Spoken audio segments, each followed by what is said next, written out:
Okay, so let's look at the objections that have been raised to divine command theory. We saw in the first segment that there are certain advantages to divine command theory. It makes more reasoning seem more straightforward, more clear-cut. It allows people to excuse or otherwise understand actions by deities that don't seem to be morally acceptable or morally praiseworthy. And now we're going to look at why it is that divine command theory might be problematic as an answer to how moral norms get their authority. So the first and probably the primary objection to divine command theory that we're going to consider is actually attributed to the ancient Greek philosopher Plato, and specifically to a version of the argument that he gives in his dialogue, the Euthyphro, which you have as an assigned reading. The Euthyphro was written at about 380 BCE, or before the Common Era. So it's not a reply to Christian doctrines. It's not a comment on religious notions of piety. It is a comment on religious notions of piety generally. Thus, it's an argument for the independence of morality and not an attack on specific religious beliefs or specific religious practices. So the overall structure of Plato's argument is to argue that a commitment to divine command theory results in a dilemma. So what's a dilemma? Well, a dilemma is a forced choice between equally undesirable or untenable options. And so a dilemma in philosophy is a dilemma that forces you to make a choice between undesirable or untenable ideological or theoretical options. So for instance, you might feel that having to choose between my lectures and a colonoscopy would be a dilemma. Neither one is desirable, neither one is something that you want.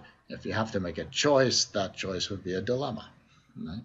And Plato's dilemma has two options, just like Tommy the turtle has two heads. Each head, like Tommy the turtle's heads, are ugly.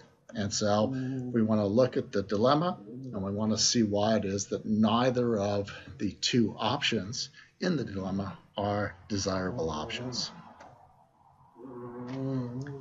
So if you hold divine command theory, you might well ask, right? Question number one, are morally good acts willed by the God, your God, some God, deities, because they are morally good? That is, they're morally good, and hence God wills you to adhere, act in those ways. Right? Or are they morally good? Does their moral goodness, their normative force, come from them being willed by God? So they're morally good because God says do them. Here comes our dilemma. If divine command theorists hold that morally good acts are willed by God because they are morally good, that is, your deity, your moral authority, sees that these acts are good, sees the reason why they're good, and then commands you to act in accordance with reality as the deity perceives it. If that's the case, then it seems to actually deny the truth of divine command theory. Divine command theory, recall, supposes that moral authority comes from the deity's will. Right? It's because the deity wills it. But if the deity is only making these commands because of an independent goodness or badness that the deity perceives in those actions, then it's not the deity's will that's the source of the moral authority. And hence, divine command theory would be false if the theorist took this option. So that's why it's a bad option. So if God wills morally good acts because of their goodness, then those acts must be morally good prior to and independently of God's willing them. And thus moral goodness is independent of God's will, which is the denial of divine command theory.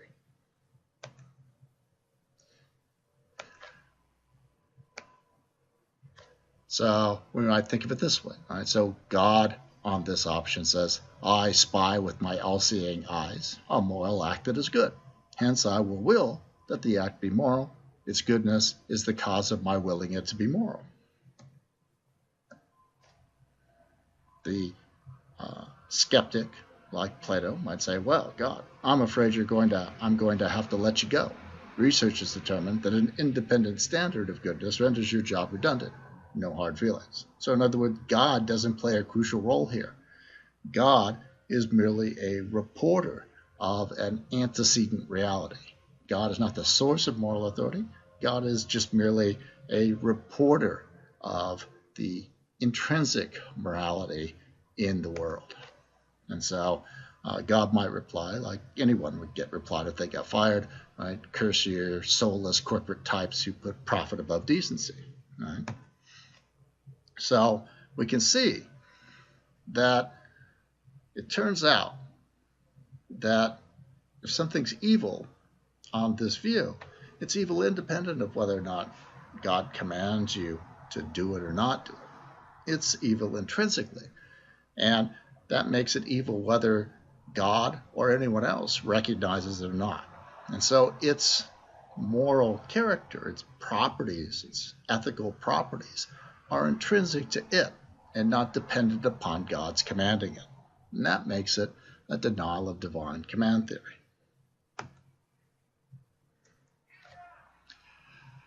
Suppose the divine command theorist says, yeah, that looks undesirable. I'm going to go with option 2.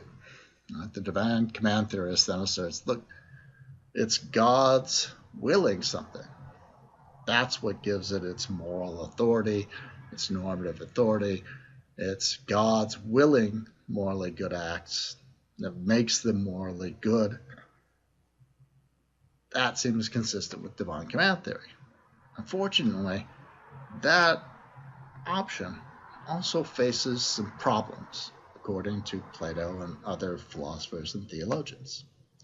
If goodness is that dependent upon God's will, if what is good is just what God says, then goodness looks arbitrary. There doesn't look to be any reason why something is good, right? Other than God says so. Right? And if that's the case, then divine command theory appears to commit one to the idea that goodness is really just kind of holy whimsy. That is, God could will that murder is wrong, then God could decide, well, murder is wrong on Tuesdays, but not on Wednesdays. Murder is wrong on Tuesdays, not on Wednesdays, but no, I changed my mind. It's wrong on Wednesdays and it's right on Tuesdays. Right? Whatever God wills is what is good, and whatever God wills is what is bad. And so God could decide for any arbitrary reason, good here, bad here, so on. It doesn't look like there's any good reasons. And if we were to ask God, say, Abraham were to ask God, why are you asking me to sacrifice my son? Right? God's only answer would be, hey, I command it. Right? Now, if you think of God as the ultimate provider of carrots and sticks, right, then God's dangling a carrot and holding a stick. And that might be a reason to act that way, but it's not a reason why the action is morally good or bad. In fact, that sort of view of God kind of makes God look bad. Right? Do what I say, or I'll burn you in hell for eternity. That doesn't look like the sort of thing that a compassionate and loving person would do. So this doesn't look good either. This looks undesirable as well. I mean, the idea that something is good simply because of the will of a deity, right? That makes it look like it's good arbitrarily, that there's no intrinsic reason why it's good or bad, that it could change, that the only reason to follow it is the fear of punishment and not because it's a good thing to do or a right thing to do or a bad thing to do or a right thing to avoid.